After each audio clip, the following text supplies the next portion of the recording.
Gente, sempre um privilégio compartilharmos da palavra de Deus.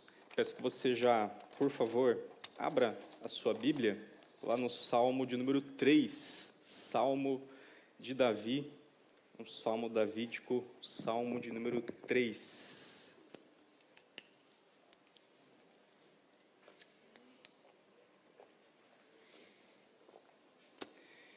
Um salmo muito especial para o dia de hoje. Que Deus continue falando ao nosso coração de forma poderosa.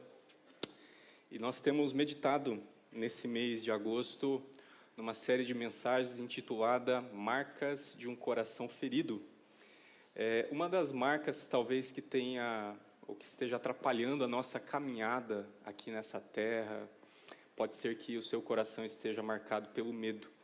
Que nessa manhã, Davi, com o auxílio do Espírito Santo que está aqui conosco, possa nos ajudar a encontrar motivos para sairmos do medo e irmos à confiança em Deus. Amém?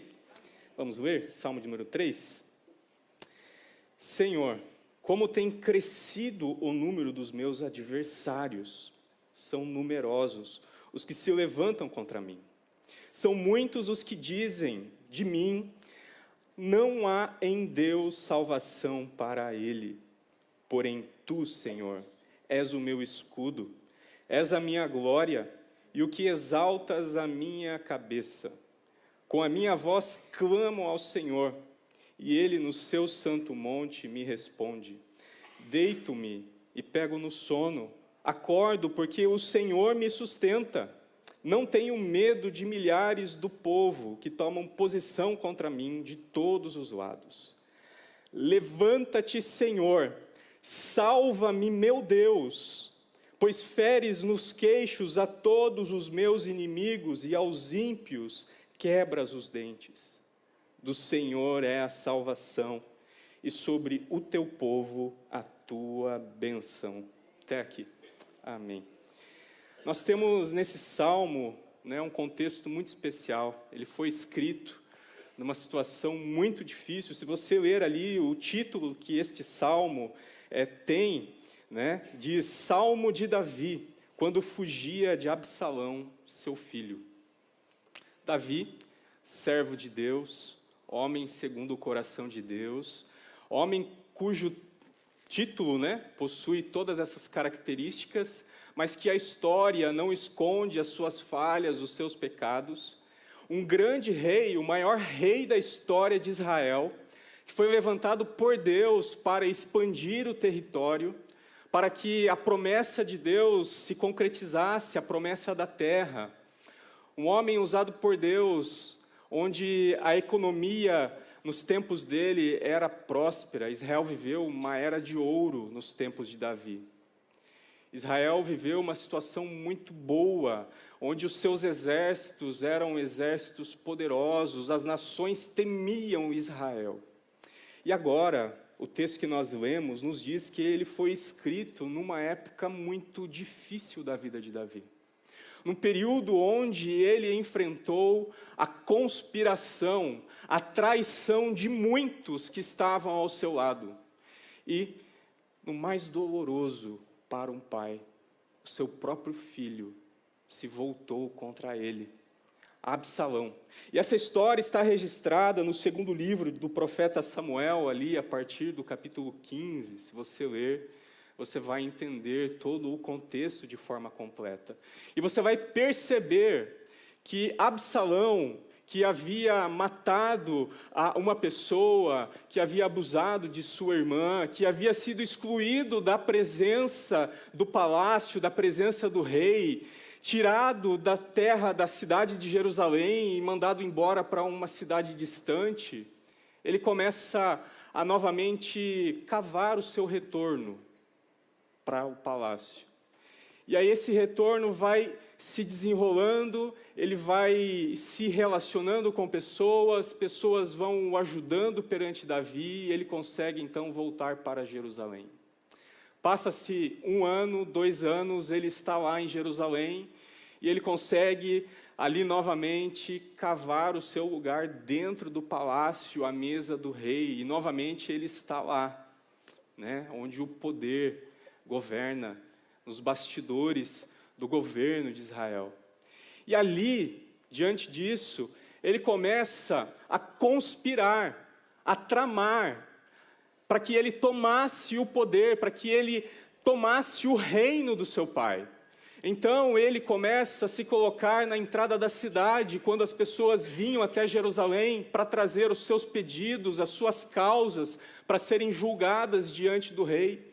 Ele começa a receber essas pessoas e dizer para elas: olha, o meu pai está muito ocupado, o rei não pode te ouvir, mas eu posso te ouvir. Eu posso ouvir a sua aflição, eu posso ouvir e atender o seu pedido de uma forma justa.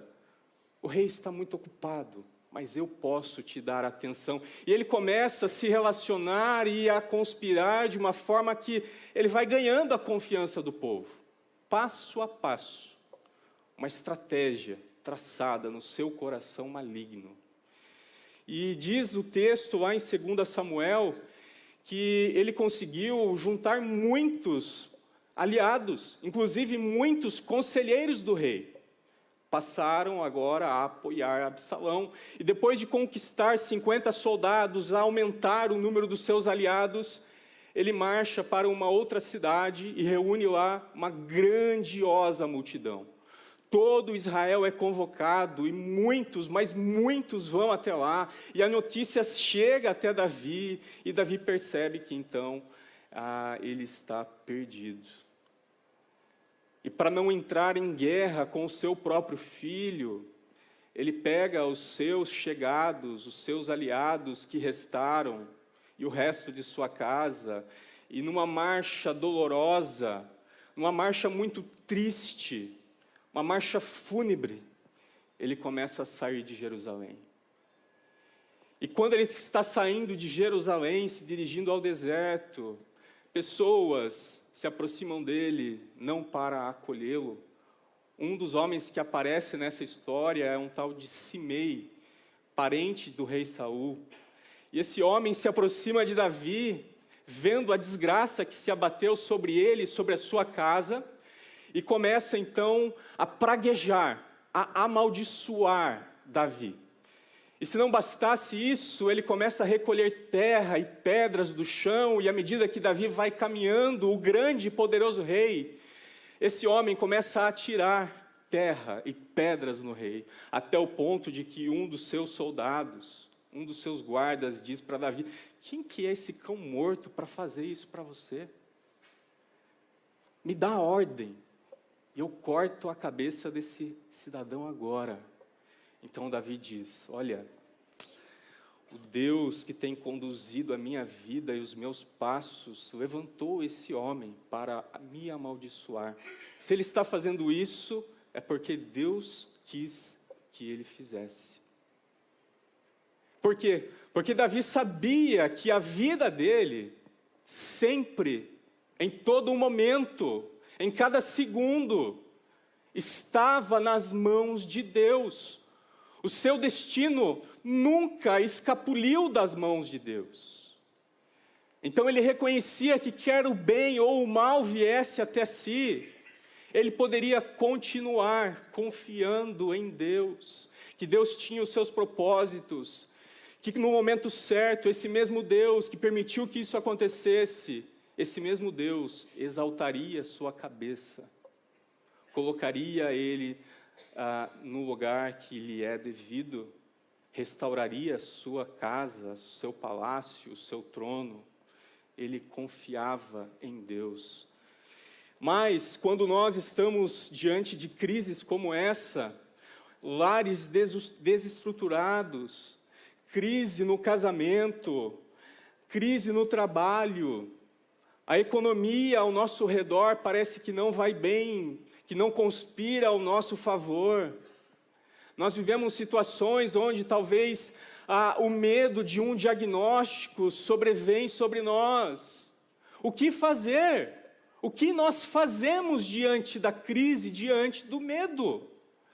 Tem um vídeo de um futebolista muito famoso que viralizou uns anos atrás. O nome dele, do futebolista, é Ricardo Oliveira. Só uma pesquisa aqui. Quem conhece Ricardo Oliveira? que hoje virou pastor assembleano.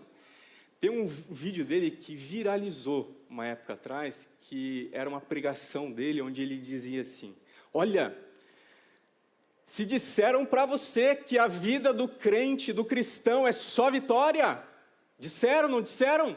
Disseram que a sua vida não há que o mal o ataque, que o atinja de forma alguma. Disseram que a sua saúde vai ser perfeita, disseram. Aí ele faz uma pausa no vídeo e diz assim: é mentira, viu? Quantos aqui já ouviram esse vídeo, esse meme, né? Mas ele contém a pura realidade das Escrituras. O Senhor Jesus disse que nesse mundo nós teremos aflições.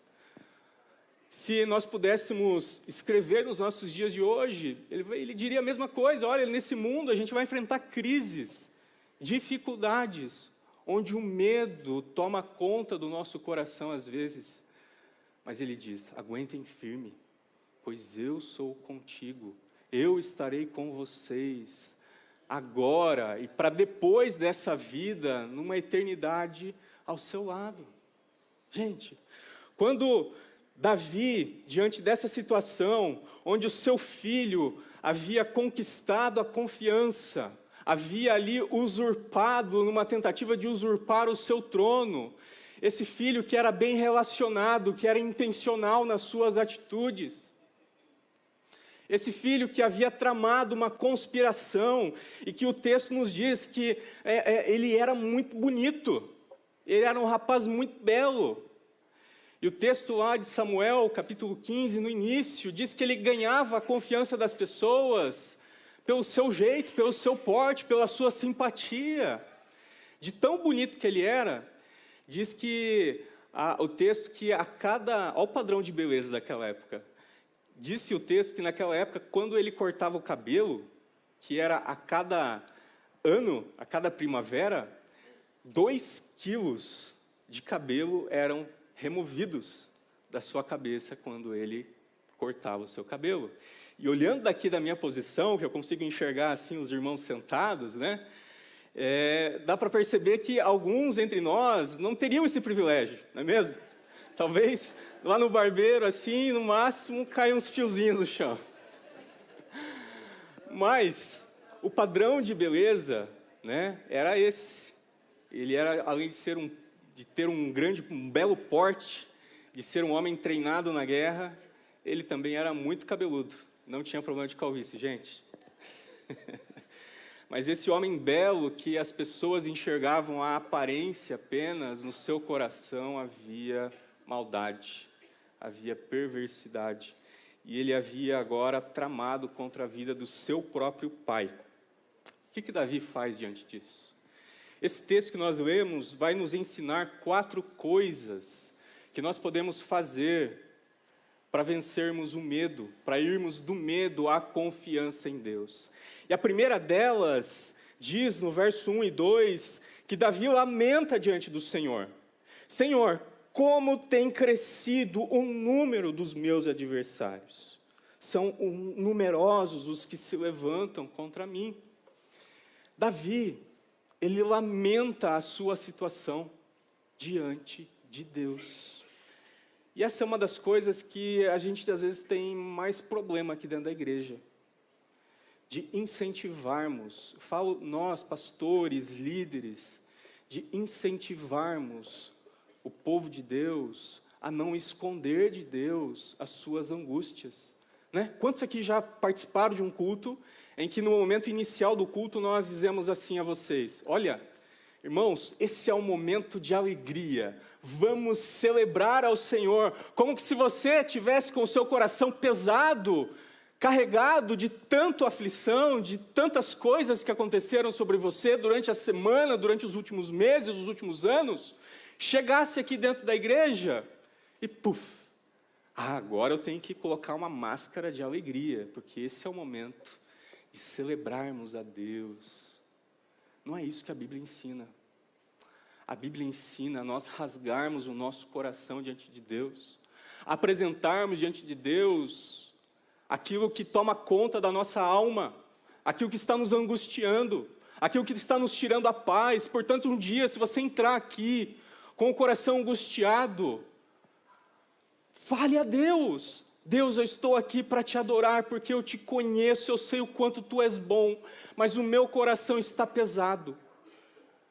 Lamente diante do Senhor, apresente a Ele os seus dilemas, não maqueie, não passe um cosmético de uma aparência celebrativa, mas que lá por dentro você está corroído pelas dores da vida.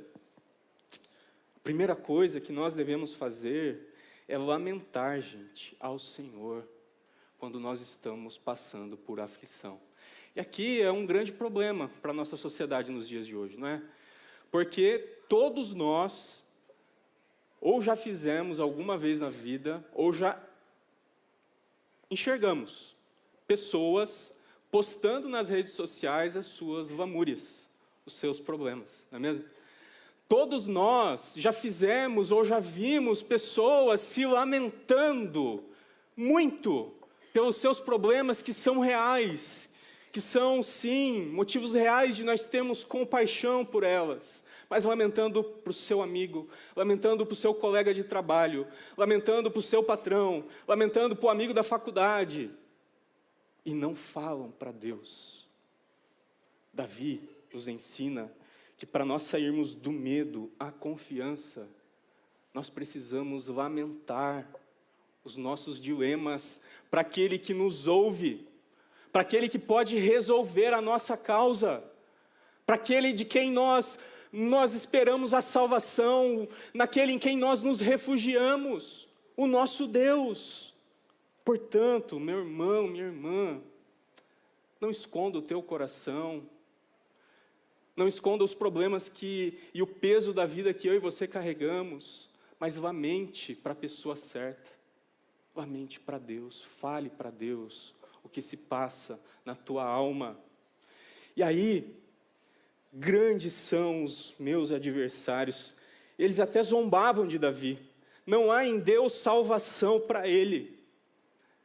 Aí, Davi está numa oração, Davi está se dirigindo a Deus, e a segunda coisa que ele nos ensina, nos versos 3 e 4, é que eu e você, nós devemos conhecer o Deus que nós servimos. Perceba no verso 3, ele lamentou a Deus a sua situação. Ele expôs o que estava pesando sobre ele, trazendo medo sobre a vida dele. Mas no verso 3, falando com Deus ainda, ele diz: porém tu, Senhor, és o meu escudo. És a minha glória e o que exaltas a minha cabeça. Davi, ele pode sair do medo para a confiança em Deus, porque ele conhece a Deus. Ele sabe que o Deus dele é o protetor dele, é quem ampara ele, é quem sustenta ele, é quem jamais o deixa, mesmo que as pessoas tenham o deixado, mesmo que o seu próprio filho o tenha abandonado, mesmo que o seu próprio filho agora esteja tramando a sua morte. Davi continua confiando em Deus como seu escudo, como seu protetor. Meu irmão, não importa o cenário que tenha se armado contra a sua vida, Deus continua sendo o seu escudo, Deus continua sendo o meu e o seu protetor, o seu amparador, o seu refúgio, o seu socorro, a sua salvação. Não tem como nós terceirizarmos esse papel a outra pessoa. Deus é desonrado quando eu e você, nós buscamos solução, saída em outras coisas, em outras pessoas que senão a Ele. Deus é o nosso escudo, Ele é a minha glória. Davi diz: o Senhor é a minha glória, o Senhor é aquilo que eu tenho de mais precioso, o Senhor é em quem eu me glorio, do Senhor é quem eu me orgulho, não dos meus feitos, não do meu reinado próspero, mas do Senhor, da tua obra no meio do teu povo, da tua obra na minha vida, dos teus feitos na história. Davi teve experiências com Deus. ele viveu com Deus, ele experimentou os feitos de Deus na sua vida. Você já experimentou quantas vezes o agir de Deus?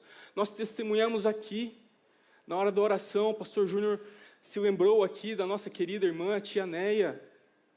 Quantos outros e outras irmãos e irmãs que estão aqui, que também já receberam grandes livramentos. Assim, provisão de Deus na vida, no momento certo, na hora que precisava. Davi conhece a Deus, Davi tem caminhado com Deus, eles têm experimentado de Deus. É por isso que ele pode dizer: o Senhor é o meu protetor. O Senhor é a minha glória, o meu bem maior. É Ele quem no momento certo vai exaltar a minha cabeça. É Ele quem me faz sair de um andar cabisbaixo, olhando para o chão, sobrecarregado com os pesos da vida. E levanta os meus ombros, levanta meu pescoço, os meus olhos, para caminhar novamente em confiança. O Senhor é quem exalta a minha cabeça. É o Senhor quem faz isso, não alguém, ou o sistema econômico, ou outras pessoas, ou coisas que eu possa ter ou comprar. É o Senhor. É o Senhor. Perceba que esse é o ponto no verso 3, onde Davi vira a chavinha. Ele lamenta, ele está orando, falando com Deus. E aqui nós temos esses dois movimentos. Davi ora a Deus, ele fala com Deus. Depois, ele testemunha sobre o Deus que salva, sobre o Deus que é o protetor dele. Ele testemunha ao mundo, ele testemunha às pessoas, o Deus que tem agido na vida dele. Os versos 4, ele vai se dirigir agora não mais a Deus. Ele não está mais falando a Deus, mas ele está falando assim: olha, com a minha voz clamo ao Senhor. E Ele do seu santo monte me responde. Ele, não tu. Ele está se dirigindo na terceira pessoa, não na segunda. Agora ele está falando para as pessoas: olha, você pode confiar em Deus, você pode sair do medo à confiança em Deus, porque Ele é o seu protetor, porque Ele é o seu escudo. Eu tenho experimentado isso, mas não só isso, porque você clama e Ele te ouve lá do seu santo monte. Ele escuta as suas orações, Ele escuta o clamor que vem do seu coração. E é por isso que do verso 5 e 6, ele nos ensina a testemunharmos ao mundo a nossa confiança em Deus. Perceba, do medo à confiança em Deus. Primeiro, eu lamento, eu rasgo meu coração. Depois, eu declaro a experiência, o conhecimento que eu tenho de Deus, o quão bom Deus tem sido na minha vida, na história do seu povo. E agora eu testemunho a Deus, de Deus ao mundo, às pessoas, sobre a minha confiança em Deus. Olha o verso 5, que lindo. Leia comigo aí, bem alto. E pego no sono, acordo, porque o Senhor me sustenta. Não tenho medo de milhares do povo que tomam posição contra mim de todos os lados. Agora Davi, pode dormir, mesmo estando numa perseguição, mesmo estando fugindo de um exército poderoso que está com seu filho. Ele diz que mesmo o cenário ruim e que trama contra ele, mesmo diante dessa circunstância, ele consegue deitar, pôr a sua cabeça não num travesseiro de pena de ganso, como eu e você temos acesso, não estar deitado num colchão daqueles que tem lá não sei quantas camadas de imã, que faz massagem, que sabe, nos condiciona assim, a ter um sono tranquilo, relaxante, repousante. Não, Davi está fugindo no deserto. No máximo que ele vai ter é uma pedra de travesseiro. Mas ele diz: eu me deito e pego no sono e acordo. Eu tenho a certeza que eu vou acordar no outro dia, porque o Senhor me sustenta. Gente, quantas e quantas pessoas aqui no nosso meio que eu e você conhecemos fora da igreja só conseguem dormir medicados. Só conseguem deitar e pegar no sono porque estão dopados de medicamentos fortíssimos. Porque o coração tem vivido numa era da ansiedade, do medo, e não consegue repousar, não consegue descansar. Davi deita e pega no sono. Nossa, que inveja disso. Essas 2, 3 noites atrás eu tive insônia quase todos os dias. Eu acredito que foi por causa de um medicamento que eu tive que tomar, um tratamento que eu fiz por uma semana. E eu não conseguia dormir, o meu sono, minha vida bagunçou toda. Foi terrível. Eu imagino, se para mim ter experimentado isso 2, 3 dias, quanto tem sido difícil para você que não consegue dormir à noite, porque fica pensando nos problemas, porque tem carregado sobre os seus ombros peso e mais peso, talvez de um problema familiar, de um diagnóstico, de uma situação ruim no trabalho, de um relacionamento que se desfez. Quantas e quantas pessoas não conseguem dormir porque estão vivendo marcados pelo medo.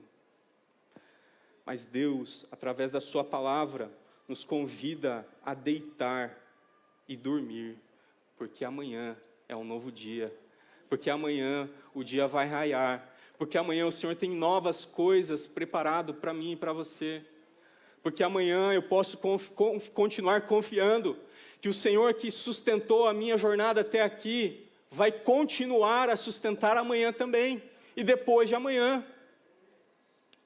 Mas Ele sabe que pode fazer isso porque Ele conhece quem é Deus.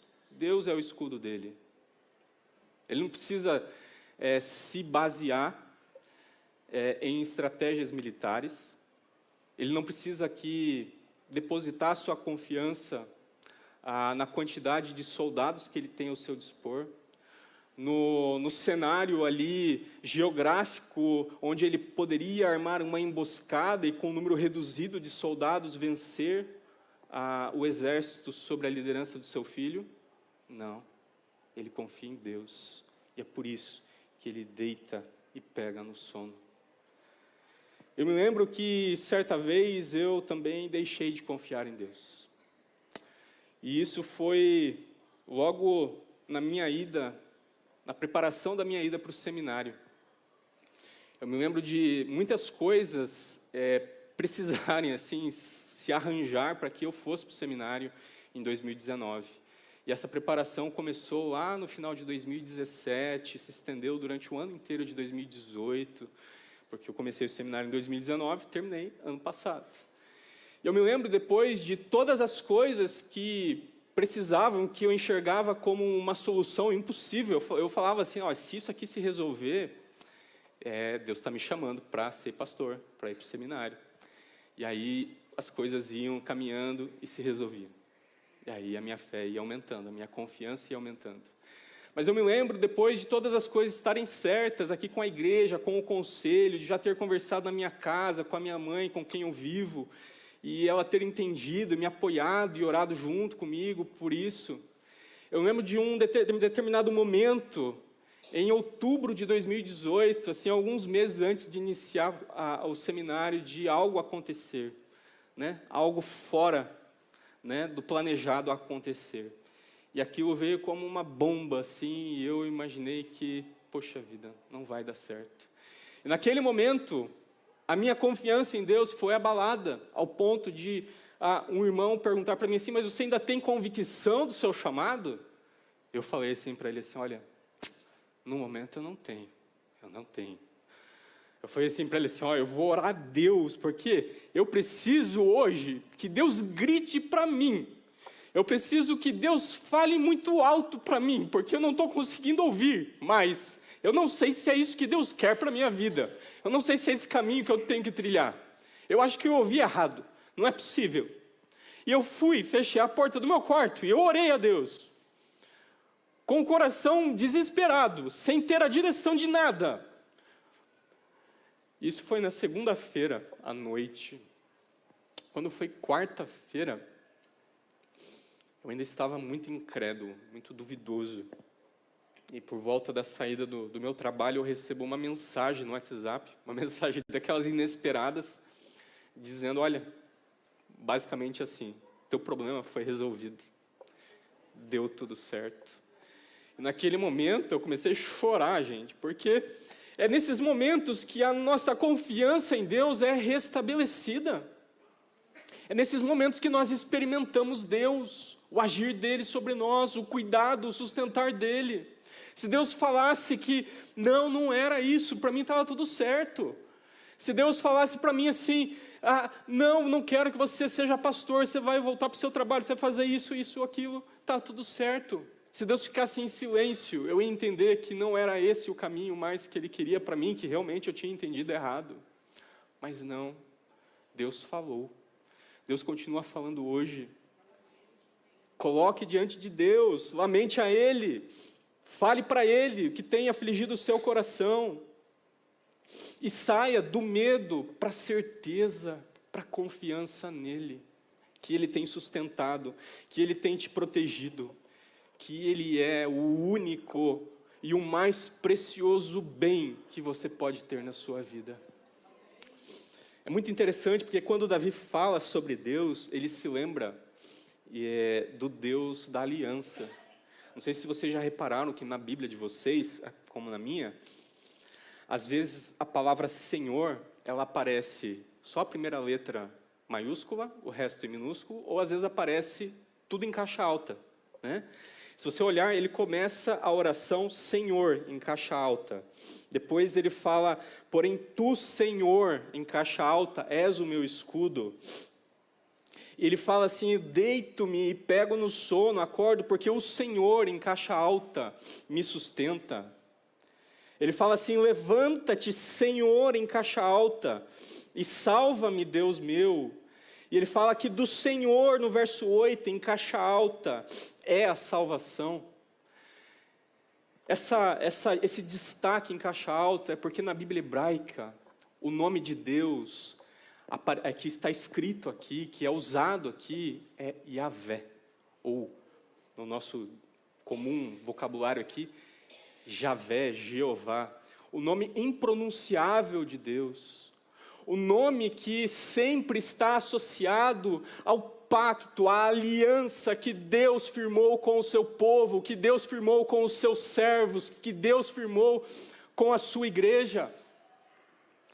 Quando Davi usa o nome de Deus, ele conhece o Deus da aliança, o Deus que, de maneiras incríveis ao longo da história, tem feito, tem agido para ser fiel àquilo que Ele prometeu. Deus prometeu que seria com o seu povo. Gênesis 15, Deus faz uma aliança com Abraão. Se olhar lá, Gênesis 15, rapidinho, meu irmão, abrem na sua Bíblia, não deixa eu falar bobagem. Gênesis 15, abre aí para você ver como essa fala de Davi faz um paralelo com essa fala de Deus. Gênesis 15, depois destes acontecimentos, veio a palavra do Senhor, Yahvé, em caixa alta, a Abraão, numa visão e disse, não temas, Abraão, eu sou teu escudo, e teu galardão será sobremodo grande. Parece que Davi está se lembrando desse Deus que firmou uma aliança, um pacto, um contrato. E que nesse contrato ele estabeleceu os requisitos, as especificações, as cláusulas a serem cumpridas da parte do seu povo e da sua parte. E ele prometeu da sua parte que jamais ele abandonaria o seu povo, que jamais ele deixaria o seu povo, que sempre, em todo momento, ele viria até o seu povo, ele resgataria, ele salvaria, ele libertaria o seu povo. E isso aconteceu na história. Davi sabe que isso aconteceu. Israel foi liberto do Egito, porque Deus se lembrou da sua aliança. Israel foi liberto do cativeiro da Babilônia, da Assíria, porque Deus se lembrou da sua aliança. Se lembre hoje que esse Deus firmou uma aliança conosco em Cristo Jesus. Cristo Jesus é o Senhor da aliança. É Ele quem cumpriu todos os requisitos da nossa parte, é Ele quem cumpriu todas as cláusulas que eu e você não poderíamos atender para satisfazer, para obter o favor de Deus. Ele viveu uma vida perfeita e justa, e a sua bondade, a sua justiça está sobre nós, nos reveste. Deus olha lá do alto e enxerga Cristo em nós, não pelos nossos méritos, mas pela obra dele, e é por isso que ele continua sendo o nosso Senhor, o nosso protetor, o nosso escudo. Que nessa manhã eu e você possamos sair do medo para a confiança nesse Deus, que é fiel à sua aliança, que é fiel ao seu nome. Nomes trazem significados consigo, no Antigo Testamento ainda mais. O nome de Deus, o Deus da aliança, o Deus que é fiel às suas promessas. Que nessa manhã o Senhor me levante, te levante, a caminharmos nesse mundo, saindo do medo para a confiança, colocando diante dele as nossas lamentações, reconhecendo quem ele é. Que assim possamos testemunhar, contar para as outras pessoas que elas podem confiar em Deus, que elas podem sair do medo, que elas podem deixar os medicamentos, que elas podem abandonar tudo aquilo que tem trazido aflição ao seu coração, que elas podem caminhar em confiança, porque Deus tem sustentado a vida delas, que eu e você possamos testemunhar, porque o Senhor se levanta, o Senhor tem nos salvado, versos 7 e 8, é o Senhor quem nos salva. Amém? Feche os seus olhos. Vamos orar mais uma vez ao Senhor. Pai, nós te agradecemos pela vida que temos em Ti. Pai, nós te agradecemos pela salvação que veio do Senhor até nós. Ó Pai, assim Cristo Jesus se tornou o fiador de uma aliança eterna que o Senhor tem com o seu povo. Pai, nos ajude nessa manhã a continuar confiando em Ti. Ó Pai, a não sermos marcados, forjados pelo medo. Ó Pai, a não ficarmos paralisados pelo medo. Ó Pai, a dizermos como Davi disse aqui, não tenho medo de milhares do povo, porque do Senhor vem a minha salvação. Que eu e os meus irmãos, Pai, possamos contar, não só saber e experimentar a Tua bondade, mas que possamos contar, testemunhar lá fora. E que, Pai, o nosso descansar, o nosso coração aquietado em Ti, possa testemunhar às pessoas lá fora a nossa confiança em Ti. Nos ajuda, Pai, em o nome de Jesus. Amém.